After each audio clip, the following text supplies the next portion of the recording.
Okay, so the economic battle lines with China, they're redrawing faster than ever, it feels like. And this time, the stakes involve lethal fentanyl, stolen military secrets, and tariffs heading towards a full 100%. Well, welcome everyone to the deep dive. We are really undertaking a crucial mission today. We're focusing entirely on these rapidly escalating tensions between the U.S. and the People's Republic of China, specifically looking at the dramatic policy shifts, the confrontations we've seen all through 2025. Yeah, and we've got a pretty stacked set of sources today that really detail this dramatic acceleration of the trade war, under the second Trump administration.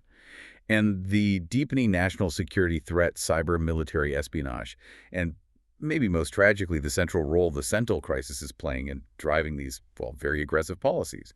Exactly. Our goal here is just to unpack the raw facts, the statistics of this intensifying strategic competition. So you, our listener, are fully informed on just how serious this moment is.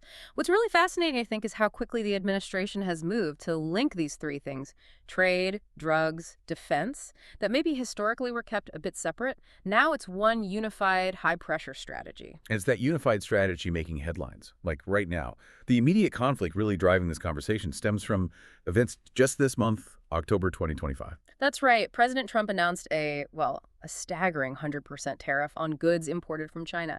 It's set to kick in November 1st. It continues that absolute core America First economic strategy. I mean, we've seen high tariffs before, but this feels like declared economic warfare level. It's a massive lever, absolutely. And crucially, we're already seeing it being applied to specific national security and, frankly, human crises. Trump is signaling plans, apparently, to cut the current 20% fentanyl-related tariffs in half, but only if Beijing makes serious, verifiable efforts to curb those precursor chemical exports. So it directly links these huge trade penalties to tackling a major human security crisis. And China's definitely not taking this lying down. The instability is immediate. We saw it October 12th, right? China's Ministry of Commerce shot back, calling the new tariffs hypocritical. Hypocritical, while at the same time defending their own restrictions on rare earth exports, which is, a clear sign they're ready to weaponize their own economic controls, too. Yeah. The gloves, as you said, are definitely off. Okay, so let's really start by unpacking this economic hammer, the philosophy driving Washington right now. It's crystal clear. We have it straight from the president. Tariff is the most beautiful word in this dictionary. That mindset is central to the America First Trade Policy Memorandum. So this isn't just about revenue, right? Tariffs are meant as a tool, a strategic national policy tool to, force a decoupling. Right, and if you connect that philosophy to what's actually happening in the market, the escalation through 2025, it wasn't gradual. It really exploded early this year.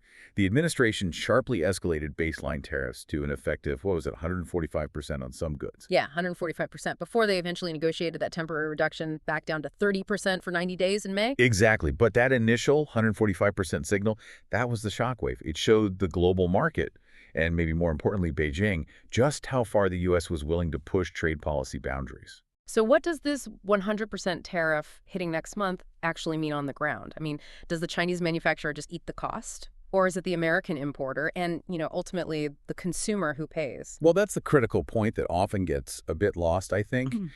While technically, yeah, the American importer pays the tariff up front, in reality, it's usually a shared burden. The Chinese manufacturer might have to lower their price a bit to stay competitive, sure, but a lot of that increase gets passed on, right down to you, the consumer. So higher prices for everything: electronics, industrial parts. The policy aims for strategic decoupling, okay, but the short-term economic friction, it's immense. And China's made sure the pain is mutual. Yeah. Back in April 2025, remember, Beijing slapped a 34% tariff on all U.S. imports, matching the U.S. rate at that moment. And more strategically, they retaliated by blacklisting specific U.S. companies and really expanding their controls on critical mineral exports. Weaponizing critical materials, things like tungsten, rare earths, that's a powerful counter, isn't it? Because the U.S. depends heavily on China for those. It really is. And this aggressive back and forth, it tells us something about the long-term tariff strategy's effect, maybe. The sources remind us, the ongoing trade war already knocked China from being the top U.S. trading partner, which it was until 2019. Now, third place. That's a huge shift away from Beijing. Painful, yes, but a definite shift. And while we're measuring economic friction in billions and market rankings, the next front has a much, much higher human cost. We really have to pivot now to the, sheer devastation of the fentanyl crisis, which the administration is explicitly using as the moral justification for this economic toughness. The scale is just Terrifying. Opioids, mostly fentanyl now, have killed over 500,000 Americans since 2012. 500,000. And even just looking at 2021, 80,411 overdose deaths involved opioids. It's staggering. And here's where the link to China becomes, well, undeniable according to U.S. agencies. The DEA stated back in 2023 that China is still the primary source of fentanyl in its precursor chemicals, killing over 100 Americans every single day. When you think about that daily toll, the urgency behind using economic pressure becomes a lot clearer. 100 people a day. Wow. And the operation it's sophisticated. It's financially massive. Over just a 2-year period, nearly $800 million worth of fentanyl pills were sold illegally online to the U.S., sourced from Chinese distributors. This isn't like a few rogue chemists. This sounds like industrialized death commerce. That kind of money, $800 million, it raises huge questions about the operation, doesn't it? How are they moving that much product, that much cash? Well, the flow involves really complex laundering networks, often exploiting loopholes in international banking, different shipping methods to get those precursors, usually to Mexico first. Then they're pressed into pills and smuggled across the border. So the goal of these specific tariffs, the fentanyl-linked ones, is pretty explicit then. President Trump stated they're meant to pressure China. To stop this flow, the tough trade measures are being used for essentially a moral purpose: protect American lives from this chemical assault. Yeah, and this is where that insight from Assistant U.S. Attorney Matt Cronin was so sobering. He stated pretty flatly that China, being the source for the vast majority of these synthetic opioids, could shut down the industry in a day. Why? Because it operates as a command economy. Let's just pause on that, a command economy. Yeah. What that means for you listening is that Beijing's government has central control over pretty much every major industry. It's not like a free market where, illegal operations can easily hide in the private sector. In China's system, if the Communist Party decides a chemical factory stops making precursors, it stops immediately. Right, so the tariffs, in this view, are an attempt to compel the Chinese Communist Party to actually exercise that power, to use their control to save American lives. Okay, so if the trade war provides the economic pain and fentanyl provides the moral imperative, the third battleground is this nonstop campaign of intelligence theft, technological theft. This is where the very foundation of American national security is being actively challenged. And the U.S. intelligence community seems completely unified on this. Back in March 2025, the annual threat assessment named China as the top military and cyber threat, period. Director of National Intelligence, Tulsi Gabbard, called China the most capable strategic competitor, which suggests, a whole nation challenge. Yeah. They're using every tool, economic, diplomatic, and definitely digital. Yeah, and our sources give some stunning evidence of just constant state-sponsored cyber intrusions. I mean, look at just March 2025 alone. The U.S. charged at least 12 hackers for selling data they stole from U.S.-based dissidents, selling it to the Chinese government. That's intelligence gathering, purely for control and intimidation. And the threat goes straight into our defense systems. Right. We saw those March 2025 indictments, right? Yun Keqing and Zhu Shuai linked to that very sophisticated group APT-27, also called Silk Typhoon. And let's be clear, these are just lone wolf hackers. This is widely believed to be a state-sponsored organization. Resources, government mandate. They systematically hacked U.S. defense contractors, tech firms, between 2011 and 2024. Stealing data for profit, yes, but also directly on behalf of the Ministry of State Security, the MSS. And we have to remember the history here that underscores just how pervasive this is. That infamous 2014 hack, the Office of Personnel Management, OPM, resulted in the theft of roughly 22 million personnel records. Yeah, 22 million. Former FBI Director James Comey called it a treasure trove of information. And it's more than just names and addresses, right? It's strategic human intelligence. Data on basically everyone with a security clearance, their background, family, potential vulnerabilities, everything. But it's not just personnel data, it's military hardware secrets too. In July 2025, this former engineer, Qin Guanggong, pleaded guilty. He stole over 3,600 sensitive files. What kind? U.S. missile detection, defense systems. That's blueprint-level theft, moving critical defense tech straight to Beijing. And military aircraft design specifically. Yeah. That theft seems to have really accelerated China's capabilities. Yeah.